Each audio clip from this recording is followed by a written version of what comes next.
नहीं फिल्टर उल्टर मत लगाइए, ठीक है। लोगों को ऐसे ही हम लोग अच्छे लगते हैं।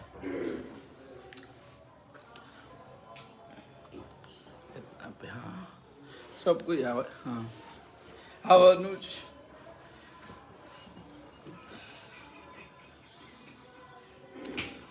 आइए रितनेश जी आइए।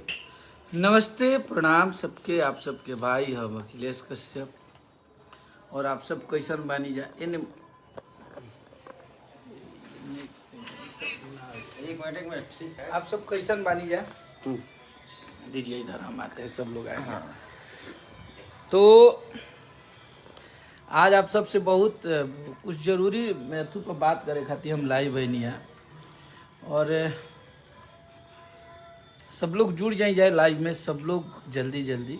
और भोजपुरी में जौन दोहरी राजनीति हो रहा बा और जौन राजनीति के लोग रोटी सेक रहा बन ओकरा खातिर और बेशक हमनी के भोजपुरी कलाकार हैं जा और कबो इंटेंशन ना रहेला कि केहू से रिश्ता खत्म हो गए। काहे से कि जे हमरा से जुड़ल बा जेकर हमरा से रिश्ता बा वो जानता कि हमनी के रिश्ता के कितना महत्व देले बानी जा। पहला चीज़। दूसरा चीज़ कि एगो खेसारी भैया के वीडियो वायरल होइल बा जौना में वहाँ के हमार छोट भाई जकरा के बहुत ज़्यादा प्यार करीला कल्लू जी के कहते नहीं कि सीखे के चाहिए चाहे अदरवाइज और केहू के हम नाम ना ले, बस वहाँ के ऐसे कनी है कि वहाँ से लगाओ हो वहाँ के मानी ला तो कि सीखे के चाहिए। तब ओमे जौन गलत वर्ड प्रयोग भइल बा वो गलत बा और भैया के ऐसे भी ना बोले के चाहिए। अगर ये बोले तो हो सकता है मैं भी छोटे भाई बड़े भाई का उनके अंदर अगर ये भावना आ गई हो या भावना में बह के वो बोल दिए। इस पे भोजपुरी के सारे कलाकार एक हो गए सिर्फ इकलौता खेसारी लाल यादव को ये बताने के लिए कि खेसारी लाल यादव ने ये किया है, गलत किया है।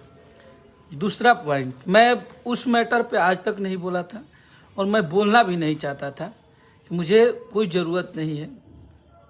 कोई भोजपुरी का बहुत बड़ा सुपरस्टार बोलता है कि मेरे ज़िंदगी में माँ बाप गुरु और क्या क्या 5 लोग हैं, उसके बाद सारे लोग को मैं ये समझता हूँ। तो सब लोगवा में रौरो सब तब बानी जा हमहू बानी बाकियों लोगवा तब बाने। वो पे भोजपुरी के कोनो कलाकार के कोनो प्रतिक्रिया ना रहा। ये देखी कि कितना बड़ विडम्बना बा हमनी के भोजपुरी की और कितना बड़ा राजनीति इस टाइप के खेलल जा रहा बा। वो पे क्यों भोजपुरी के सुपरस्टार कोनो कलाकार ना बोल रहा, केहू के मुंह से बोली ना निकलल है कि नहीं ठीक है केहू एक बार ना कले हो कि यहाँ तक कि हमरा ले जेकरा ले बात भी होला वो लोग ही ना कहलाहन कि कभी वो गलत है। इन 5 लोगों के बाद बाकी भोजपुरी के सारे लोग को ये समझते हैं। वो पर केहू कुछ ना बोलला। वाह रे राजनीति वाह, गजब तरीका के बहुत ही बढ़िया ऐसे हमनी के भोजपुरी आगे बढ़ रहा बा।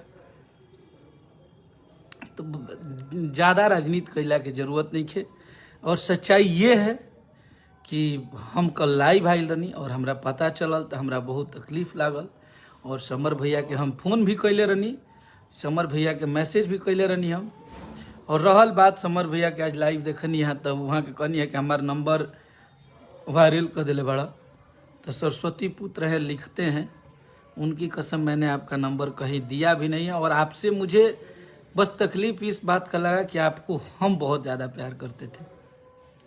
आपने वो गलतियाँ किया खेसारी भैया के यहाँ जाके भैया, तो इसके लिए तकलीफ लगा। लेकिन भोजपुरी में और भी ओकरा पहले बात बोलल गई रहे मंच पे कि इन 5 लोगों के बाद 4 लोगों के बाद सारे भोजपुरी के कलाकार मेरे ये हैं।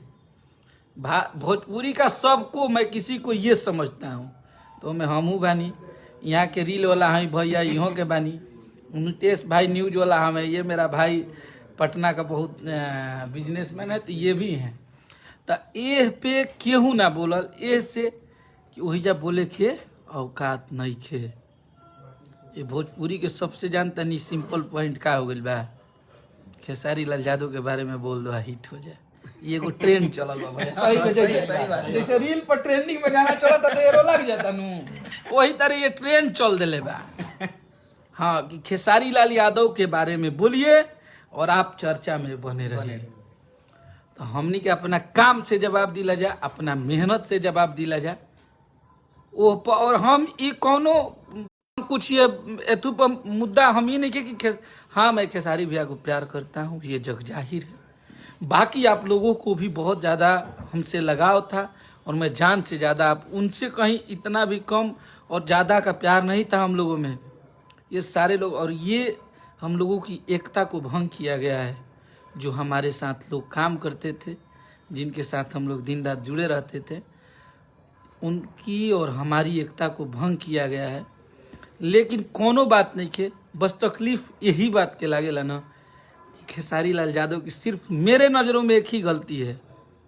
मेरे नज़रों में सिर्फ यही एक गलती कर देता है कि बहुत ज़्यादा हिट पे हिट बच जाता है। ये भोजपुरी का थोड़ा सा प्रॉब्लम है। हाँ, ये बात तकलीफ लगती है। यही है कि एक तरफ सिर्फ खेसारी लाल यादव है, एक तरफ सारे लोग मिलके आज ऐसी अपनी बातें रख रहे हैं, बोल रहे हैं। तो कोई बात नहीं है, माता रानी है, भगवान है, वो सब देख रहे हैं ऊपर बैठ के कि हमारे मन में क्या है। और मैं इसलिए नहीं बोल रहा हूँ, अभी मुझे बहुत ज़्यादा तकलीफ हुआ कि झूठा आरोप लगाया गया मेरे पे कि अखिलेश कश्यप मेरा नंबर वायरल कर दिए। भैया, जिससे मोहब्बत रहती है, जिसको प्यार करता हूँ, उनसे रिश्ता वहाँ तक ख़त्म करता हूँ जहाँ तक आप मेरा लाइव एक उठा के देख लीजिएगा, कभी एक शब्द आपके लिए कभी अभद्र नहीं निकला होगा समर भैया। क्योंकि आपसे मेरा लगाव था, आपका मैं पैर छुआ था, आपको मैं बड़ा भाई मानता था। हाँ, मुझे तकलीफ़ लगा है आपके साथ के लोगों से, क्योंकि मुझे आपके साथ रहने वाले लोग मुझे बॉम्बे से फ़ोन करते हैं कि आप कहाँ हैं, बनारस में है कि पटना में है, मुझे पूछते हैं। मुझे तकलीफ़ लगा। आपको मैं उस दिन भी जिस दिन बात हुआ था, मैंने सॉरी बोला, भैया जाने दीजिए, कोई बात नहीं, इसको ख़त्म करते हैं। लेकिन सिर्फ एक खेसारी की इतनी छोटी छोटी गलतियों को देखा जाता है और बाकी सुपरस्टार कुछ भी कर दे, कुछ भी बोल दे, हमारे भोजपुरी वाले लोग तो ज्यादा कर देते हैं। ओहो, अरे तार लोग के अब के करा के हमारा के चमचा कहले कि तू लोग के चमचा कही, ई बतावा लो हैं। हमारा के तू लोग चमचा कहब कि तो तहार लोग के चमचा कहल जा। ओह दिन तहार लोग के कान में इना रहे, सेंटीमीटर बंद हो गई रहे, वो दिन ना सुनाई दिलस कि बाकी लोग हमारा ये है हैं। वो दिन तो सुनाई ना दिले हुई। सच्चाई बात बाकी ना दी, क्योंकि हमेशा दुनिया कमज़ोर को दबाती है, गरीब को दबाती है। और खेसारी लाल यादव एक गरीब घर का लड़का है, उसको आप लोग हमेशा कोशिश किए हैं दबाने की।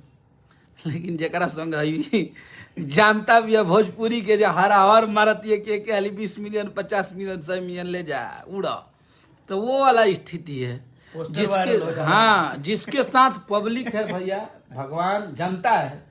वो जिस दिन खेसारी लाल यादव हो, चाहे भोजपुरी के अदरवाइज कोई भी हो, जिस दिन आप लोग भैया इग्नोर कर देंगे, किसी की माँ दूध नहीं पिलाई है कि भोजपुरी में वो बचा ले अपनी विरासत को। जिस दिन आप लोग इग्नोर कर देंगे, जिस दिन आप लोग मेरा लिखना गाना लिखल गाना के बंद कर दे बोलो, वो दिन हमारा कोनो औकात नहीं के, चाहे ना हम तिस्मारो खान हो कि हम अपन गाना बजा सकीला। क्योंकि आप लोग सब जानते हैं, ये जो गाली गलौज करते हैं ना, ये किसी के भी फैन हो, ये बस सीमित लोग हैं ये गाली गलौज करने वाले। बाकी पब्लिक जब जिस दिन अपने कानों से आपकी आवाज़ को उतार देगी ना, उस दिन आपकी कोई माँ की ताकत आपको ऊपर नहीं लेके जा सकती है। ठीक है, तो खेसारी लाल यादव संगे पूरा बिहार, यूपी, झारखंड के लोग बा और समस्त लोग ही जानता कि के गलती करता और के सही करता। ठीक बात, एकरा से विशेष हम ही देखतनी कि इतना तकलीफ में, इतना कष्ट में आदमी देख रहल बने कि दिन भर कबू हिनका खाती हौ लाइव आके बोलत हने, किनकर गाना पर हौ वीडियो बनावत हने, हिनका गाना पर हौ बनावत हने। अरे यार, एगो खेसारिये तार लोग के भोजपुरी में सबके दुश्मन हो गई का कह दिले। हम इन भैया से हमेशा बोलते हैं कि आपकी सबसे माइनस पॉइंट है, देखिए सीमित में हम लोग बजेंगे, हम लोग सुपर हिट गाना नहीं, हम लोग हिट देंगे। हमनी के मार्केट में रोड पर नहीं खे, एकदम कचड़ान बाजे के नहीं खे, हम तनी तनी बाजे लेवे ऐसे कि भाई अपन भाई हमनी से खुश रहस लोग। क्या जी गलत बोल रहे हैं? निखिल जी तो बोलिए। हमारे अपने भाई, हमारे भोजपुरी के भाई खुश रहे। आप झगड़ा सॉन्ग भी लिखे हैं तो जनता कितना प्यार किया। बताइए 17 दिन में 20 million 20 million 1 lakh reel viral. 1 lakh हाँ। भैया लाइव उ लोग आवता जे पहले हम गलती करत रहे, स्टेज पर पी के उ लोग का कुछ कुछ बोलत रहे। हाँ, तो जाने दीजिए, हम किसी को नीचा गिराने के लिए नहीं आए हैं और हम सबसे जुड़े हुए हैं, सबको सम्मान करते हैं, हम सबके मानिला। ऐसे कि हम केहू भी फोन करब तो सब कोई कही कि देखो चमचई होखे लागल। तो ई बतिया हमू कहते हैं कि ठीक बा, हम खेसारी लाल यादव की अगर प्यार करना आपके नजरों में चमचई है तो वो मैं करता हूँ, वो मैं प्यार करता हूँ। सब लोग और मैं मुझे आज से चमचा मेरा नाम रख दीजिएगा। लेकिन ये याद रखिएगा कि आप लोग जो कर रहे हैं उसका क्या नाम रखेंगे हम, उसका भी तो कोई नाम होना चाहिए ना। ये बात पे मान ली मंच पे केहू बोला था तू लोग के डायरेक्ट, एक बात या संगे रहे वाला आदमी हुए हमें। इसका कहने का मतलब यही है ना कि इन लोगों के बाद मेरा सब लोग ये है, तो बाकी आपके साथ जो भी रहते हैं वो भी आपके वो है, तो हम नहीं है, हम लोग नहीं है और हम लोग को बर्दाश्त नहीं हुआ। तो हम ये बात बोल दिए कि कम से कम भोजपुरी के जो स्टार हैं, आज खेसारी लाल यादव जी ने एक वीडियो देखा जिसमें बोला है कि सीखते बने, ठीक है, लेकिन कम से कम माई बहन के गाड़ी तना न दिला है, कम से कम अभद्र भाषा के तू लोग तो केहू के प्रयोग ना कैला है। और सब लोग जानता है कि एक बंद कमरों में हमारा बड़ा भाई, हमारे बाबूजी हमारा के पढ़ा चाहे हमार मामा होकर चाहे, तो ये भोजपुरी के भाषा हो उनका। तो एकरा के आप लोग जे भी बा भैया के फैन, हमको दुनिया पे भरोसा नहीं है और मैं ये जानता हूँ कि अखिलेश कश्यप भोजपुरी में एक कंपनी भी खोला है, लेकिन हम आजीवन अन्याय नहीं देखेंगे, ना अन्याय मेरे से होगा, क्योंकि हम किसी का गुलामी नहीं किए हैं। पूरी दुनिया जानती है, किसी म्यूजिक डायरेक्टर ने बोला है कि कौन खेसारी के राइटर फॉर्च्यूनर पे चढ़ता है, आज ही लिया हूँ, आज पूजा करके डालूंगा। कल लिया था लेकिन आज मुझे पूजा करना था, लेकिन आज मेरा कुलमान दिन है, कल वीडियो सहित नाम नंबर प्लेट सहित डाल देव आ देख लिया पूरा अखिलेश कुमार पांडे से रही एम परिवहन पे, ठीक बा। और ये देखिए, एक और देख लीजिए, ये देखिए संचिता बासु, ये देखिए हमारा भोजपुरी में इतनी बड़ी क्रिएटर रील की संचिता बसु जी ने आज हमारे झगड़ा गाने को रील बनाया है। इससे बड़ा और गर्व की बात क्या हो सकती है। और हमारी ये 2500 लोग लाइव के देखा था लो भैया, तो सब लोग आप लोग बस हम ये नहीं कहत कि हम हमारा संगे कोनो जात पात के बात ना रहेला। ना अखिलेश कश्यप, जिस दिन मुझे लगता है कि खेसारी भैया जिस दिन मुझे अनादर कर देंगे, जिस दिन मुझे अगर एक शब्द मुझे बोल देंगे कि कश्यप तू भागा ही जाले, अखिलेश कश्यप उनके पास कभी जिंदगी में दोबारा नहीं आएगा। लेकिन मैं जानता हूं कि खेसारी लाल यादव से ज्यादा सम्मान देने वाला, इज्जत देने वाला भोजपुरी में अगर दूसरा कोई पैदा हो जाएगा, उस दिन अखिलेश कश्यप भी अपना नाम बदल के दूसरा रख देगा। क्या ये बात मुझे पता है कि खेसारी भैया जितना अगर किसी को सम्मान दे दिया कोई, खेसारी भैया जितना किसी को सम्मान देते हैं, उतना भोजपुरी में अगर कोई दूसरा स्टार दे देगा, उस दिन इससे बड़ी बात कुछ हो नहीं सकती है। और मैं इस भरे लाइव में बोल रहा हूं कि मैं अरविंद अकेला कल्लू और खेसारी भैया को यहाँ मानता हूँ, बाकी मुझे दुनिया से किसी से प्रभाव नहीं पड़ता है, ये पूरी जग जाहिर है। लेकिन आज मेरे भाई को भी गुमराह किया गया, हमारा भाई भी आज हमसे दूर हो गया, तो हम इस दुख में आपको बोले कि कोई बात नहीं है, लेकिन आप लोग आजीवन सही का सपोर्ट कीजिए, मुझे तकलीफ नहीं है। ये बात आप लोग जान लीजिए कि एक तरफा एक खेसारी को हराने के लिए कितनी सेना बनाओगे आप लोग। खेसारी शेर है, ऐसे ही गरजते रहेगा। खेसारी लाल यादव को आप पराजित नहीं कर पाएंगे। खेसारी लाल यादव अपने मेहनत पे चलता है। हम उनकर मेहनत देखले बनी, लगातार 4-4 दिन दागे वाला, अगर झूठ बोलत होगा तो क्रिया खा के कहते नहीं, 4-4 दिन जगने वाला, 5-5 दिन, उसका हार्ड वर्क उस इंसान का मैं देखा हूँ। और मैं इसलिए प्यार करता हूँ उस आदमी को कि मैं खुद मेहनती हूँ, मुझे मेहनती लोग पसंद है। तो भैया अतना मत करी जा, और ये अतना बोले कि हम कबो कोशिश ना कैले रहनी, हाथ ना कुछ हो गई हम चुप रहनी। सब लोग पूछत रहे कि भैया तो कुछ बोलत नहीं का। यहाँ तक कि खेसारी भैया ने भी मुझे मना किया था कि बाबा आपको कुछ नहीं बोलना है, आप चुप रहिएगा, क्योंकि हमारा बोलला पे विवाद होइबे करेला। तो आज हद पार हो गई है। और एगो होखेला ना कि जितना भी पेशेंस रख धैर्य रखेला ना आदमी, तो ओकर सब सीमा पार हो गई है। केहू कुछ बोल देता है, जेकर हम देखा तनी कि कुछ लोग के कुछ किया बेथू नहीं था, वो डिसाइड करे लगा था का तो खेसारी भैया को नहीं बोलना चाहिए था, इन भैया को नहीं बोलना चाहिए था। हाँ हाँ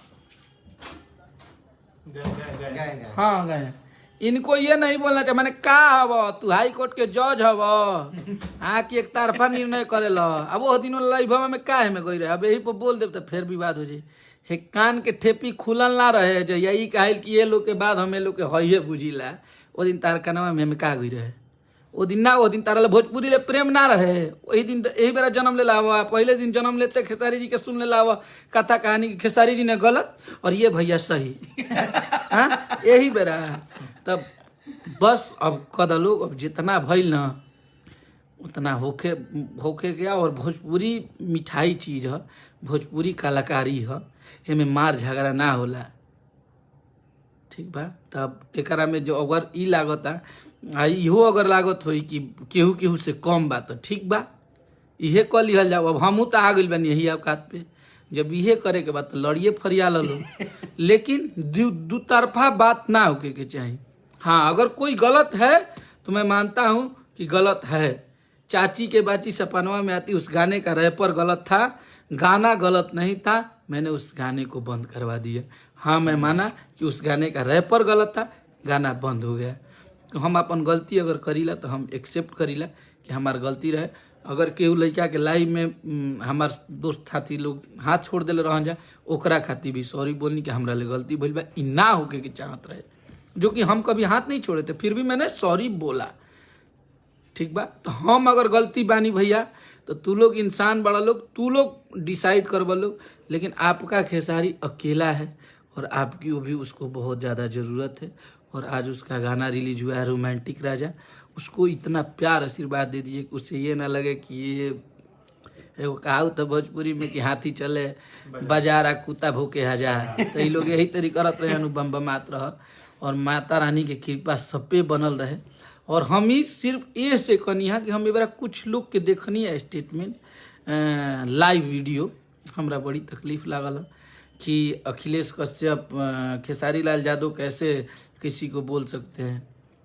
ठीक है बेशक भैया ने बोला, और एक बंद कमरे की बात है, बंद कमरा में किए नहीं खे का करत।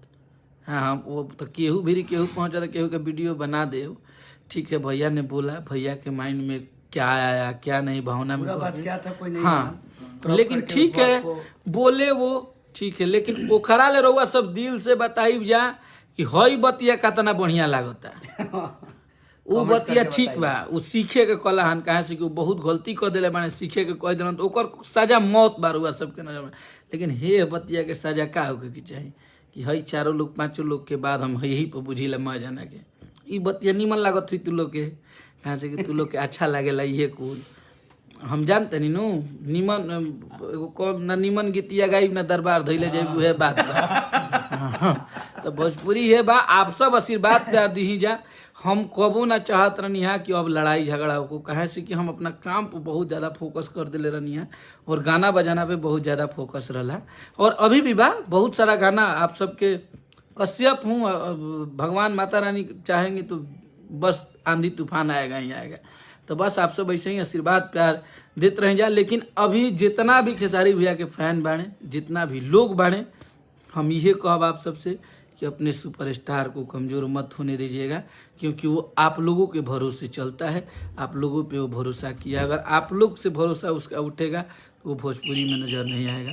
तो आप लोग बस अपने भाई को, अपने सुपरस्टार खेसारी लाल यादव को मोहब्बत कीजिए और खूब सारा आशीर्वाद प्यार दीजिए। हर हर महादेव, जय महादेव, सपोर्ट खेसारी। यस।